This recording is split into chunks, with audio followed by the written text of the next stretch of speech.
Hi hello നമസ്കാരം, welcome back everybody. This is Sreenath Nandipuram. Thangalaan Pa Ranjith സംവിധാനം ചെയ്യുന്ന സിനിമ. ആ ഒരൊറ്റ കാരണം കൊണ്ടാണ് ഫസ്റ്റ് ഡേ ഫസ്റ്റ് ഷോ തന്നെ തങ്കലാൻ പോയി കണ്ടത്. ഈ സിനിമ എനിക്ക് വളരെയധികം ഇഷ്ടപ്പെടാൻ ആഗ്രഹിച്ചു പോയി കണ്ട സിനിമയാണ്. പക്ഷെ ഞാൻ ആഗ്രഹിച്ച അത്ര ഇഷ്ടപ്പെടാൻ എനിക്ക് ഈ സിനിമ പറ്റിയില്ല. അതിൻ്റെ അടുത്ത് ഈ സിനിമ ഞാൻ കണ്ടു വെറുത്തു പോയി എന്നല്ല, ഇഷ്ടപ്പെട്ടു, എന്നാൽ അതിന് കുറച്ച് ലിമിറ്റേഷൻസ് ഉണ്ടായിരുന്നു. അതിനൊരു പ്രധാനപ്പെട്ട കാരണം എന്താണെന്ന് വെച്ച് കഴിഞ്ഞാൽ, ഞാനിത് ഫസ്റ്റ് ഡേ ഫസ്റ്റ് ഷോ ഒരു PVR ഐനോക്സിലാണ് കണ്ടത്. അവിടെ ഈ സിനിമയ്ക്ക് ഇപ്പൊ ചെന്നൈയിലായതുകൊണ്ടാണോ എന്നറിയില്ല, സബ് ടൈറ്റിൽ ഉണ്ടായിരുന്നില്ല.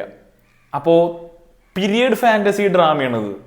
ഒരു പഴയ കാലഘട്ടത്തിലത്തെ കഥ പറയുന്ന സിനിമയാണ്. ട്രെയിലറൊക്കെ കണ്ടവർക്ക് മനസ്സിലായി ഉണ്ടാവും. അതുകൊണ്ട് തന്നെ ഈ സബ് ടൈറ്റിൽ ഇല്ലായ്മ കാരണം ഇതിൽ ഉപയോഗിച്ചിരിക്കുന്ന തമിഴ് കുറച്ചൊക്കെ ഒരു പഴയ സ്ലാങ്, പഴയ ഭാഷാ പ്രയോഗങ്ങൾ, പദങ്ങളൊക്കെയാണ്. അതൊക്കെ വെൽ റിസർച്ച്ഡ് ആണ്, വളരെ നന്നായിട്ട് തന്നെ എഴുതിയിട്ടുണ്ട് ആ കാര്യങ്ങളൊക്കെ. അപ്പോൾ അങ്ങനത്തെ കുറച്ച് കാര്യങ്ങൾ ഒരു പക്ഷെ എനിക്ക് മിസ്സായി പോകാൻ സാധ്യതയുണ്ട്. എന്നാൽ പോലും സ്ക്രീനിലെ ആൾക്കാർ എന്താണ് പറയുന്നത്, ക്യാരക്ടേഴ്സ് എന്താണ് കമ്മ്യൂണിക്കേറ്റ് ചെയ്യുന്നുള്ള കാര്യം കൃത്യമായിട്ട് തന്നെ കൺവേ ആവുന്ന രീതിയിൽ തന്നെയാണ് ഇതിന്റെ തമിഴ്. അതുകൊണ്ട് മനസ്സിലായിട്ടൊക്കെ ഉണ്ട്. പക്ഷെ ഒരു 85% 90% മാത്രമേ മനസ്സിലായിട്ടുള്ളൂ എന്ന് എനിക്ക് തോന്നുന്നു. അതുകൊണ്ട് തന്നെ അങ്ങനെ ഒരു മിസ് എനിക്ക് തുടക്കത്തിൽ സംഭവിച്ചിട്ടുണ്ട്. അതുകൊണ്ടാണോ എന്നറിയില്ല, ഇതിലത്തെ ക്യാരക്ടേഴ്സിനോടോ സ്റ്റോറിയോടോ അവരെന്താണ് എങ്ങനെയാണെന്ന് മനസ്സിലാവുന്നുണ്ടെങ്കിലും ഒരു ഇമോഷണൽ കണക്ഷൻ എനിക്ക് കിട്ടുന്നില്ല സിനിമ കണ്ടുകൊണ്ടിരുന്നപ്പോൾ.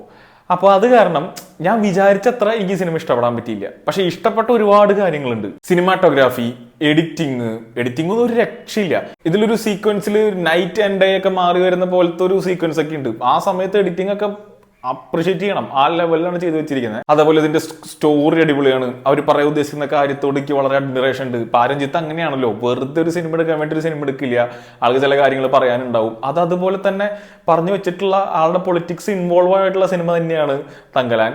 GV പ്രകാശിന്റെ പാട്ടുകളും അതുപോലെ തന്നെ ബാക്ക്ഗ്രൗണ്ട് സ്കോറും, മൂപ്പരുടെ ബാക്ക്ഗ്രൗണ്ട് സ്കോർ ഈ സിനിമയിൽ വളരെ അടിപൊളിയായിട്ട് തന്നെ വർക്ക് ആയിട്ടുണ്ട്. പിന്നെ എൻ്റെ ഒരു പേഴ്സണൽ ഇഷ്യൂ, ചിലപ്പോൾ ഇതും സിനിമ എനിക്ക് അത്രയ്ക്ക് ഇങ്ങോട്ട് കണക്ട് ആവാത്തതിന് ഒരു കാരണമായിരിക്കാം. എനിക്ക് ഈ ഓവർ സ്കോറിംഗ് ഉള്ള സിനിമകൾ ഭയങ്കര ബുദ്ധിമുട്ടാണ്. ആ സിനിമകളോട് എനിക്ക് ജനറലി ഒരു ഇഷ്യൂ ഉണ്ട്. അതായത് എല്ലാ ഫ്രെയിമിലും എല്ലാ സീനിലും ബാക്ക്ഗ്രൗണ്ട് മ്യൂസിക് വരുന്ന സിനിമകളോട് മേ ബി നിങ്ങൾ എൻ്റെ വീഡിയോസ് കണ്ടുപരിചയിച്ചവരാണെങ്കിൽ ഞാനിത് ഇടക്കിടക്ക് പറയുന്ന കാര്യമാണ്. എപ്പോഴും മ്യൂസിക്കിന്റെ ആവശ്യമില്ല. ചില സമയത്ത് സൈലൻസിന് ഭയങ്കര പവർ ഉണ്ട്. ഈ സിനിമയിൽ അങ്ങനത്തെ മൊമെന്റ്സ് കുറവാണ്. എപ്പോഴും എന്തെങ്കിലും ബാക്ക്ഗ്രൗണ്ടിൽ ഇങ്ങനെ ഒരു ട്രാക്ക് പോയിക്കൊണ്ടിരിക്കുന്നുണ്ടാവും. അപ്പോൾ അതൊരു ബുദ്ധിമുട്ടായിട്ട് എനിക്ക് തോന്നി. പക്ഷെ മൂപ്പര് ഉപയോഗിച്ചിരിക്കുന്ന സംഗീതം അതൊരു രക്ഷയില്ല, അടിപൊളിയായിട്ട് തന്നെ ചെയ്തിട്ടുണ്ട്. അതുകൊണ്ട് തന്നെ ഈ സിനിമയുടെ എൻ്റെ ജഡ്ജ്മെന്റ് ഒരു പക്ഷെ ശരിയാവണം എന്നില്ല. അല്ലെങ്കിൽ OTTയിൽ വരുമ്പോൾ ഇത് മാറാൻ സാധ്യതയുണ്ട്. ഞാനിപ്പോൾ ഈ സിനിമയെ പറ്റി പറഞ്ഞ കാര്യം, കാരണം എന്തായാലും സബ് ടൈറ്റിൽ ഉണ്ടാവുമല്ലോ. അപ്പോൾ OTTയിൽ വന്നതിന് ശേഷം സബ് ടൈറ്റിൽ ഇട്ടിട്ട് തങ്കലാൻ ഞാൻ ഒന്നും കൂടി കാണും. അത് കണ്ടതിന് ശേഷം ഒരു പക്ഷെ എൻ്റെ അഭിപ്രായം മാറിയേക്കാം. അങ്ങനെയാണെങ്കിൽ ഈ സിനിമ എനിക്ക് വളരെയധികം ഇഷ്ടപ്പെടുന്നൊരു ലെവലിലേക്ക് പോവുകയാണെങ്കിൽ അതിൻ്റെ ഒരു മൂവി ബ്രേക്ക് ഡൗൺ കൂടി ചെയ്യാൻ ഞാൻ റെഡിയാണ്. എനിക്ക് താല്പര്യമുണ്ട്. കാരണം പാരഞ്ജിത്തിന്റെ സിനിമയിൽ എന്തെങ്കിലുമൊക്കെ ഉണ്ടാവാതിരിക്കില്ല. അങ്ങനെയാണ് മൂപ്പര് സിനിമ എടുക്കാറ്. ഉണ്ടിട്ടതില്ല, ഇതിൽ ഒരുപാട് കാര്യങ്ങൾ അങ്ങനെ പറയാനുള്ളതൊക്കെ ഉണ്ട്. സോ OTT വന്നതിന് ശേഷം നമുക്ക് തങ്കലാനെ പറ്റി ഒന്നും കൂടി സംസാരിക്കാം. നിങ്ങൾ എന്തായാലും ഈ സിനിമ കാണാൻ ഉദ്ദേശിക്കുന്നുണ്ടെങ്കിൽ, അയ്യോ പ്രധാനപ്പെട്ട ഒരു കാര്യം പറയാൻ വിട്ടുപോയി, ഈ സിനിമയിലത്തെ പെർഫോമൻസുകൾ.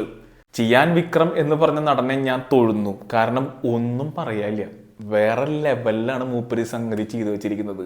നമുക്കറിയാം, ഒരു ക്യാരക്ടറിന് വേണ്ടി വിക്രം എന്ന് പറഞ്ഞ നടൻ അങ്ങേരെ പുഷ് ചെയ്യുന്നത് നമ്മൾ ഇതിനു മുമ്പും കണ്ടിട്ടുള്ളതാണ്. പക്ഷെ തങ്കലാൻ പോലൊരു ക്യാരക്ടർ അങ്ങേറെ കരിയറിൽ അങ്ങേര് ചെയ്തിട്ടില്ല. അത്ര കിടിലായിട്ടാണ് അതിൽ ചെയ്തേക്കണം. നമുക്ക് വിക്രമിനെ കാണാൻ പറ്റില്ല. ആ തങ്കലാൻ ആളുടെ ബോഡി ലാംഗ്വേജും ആ ഒരു ക്യാരക്ടറിനെ നമുക്ക് കാണാൻ പറ്റുള്ളൂ.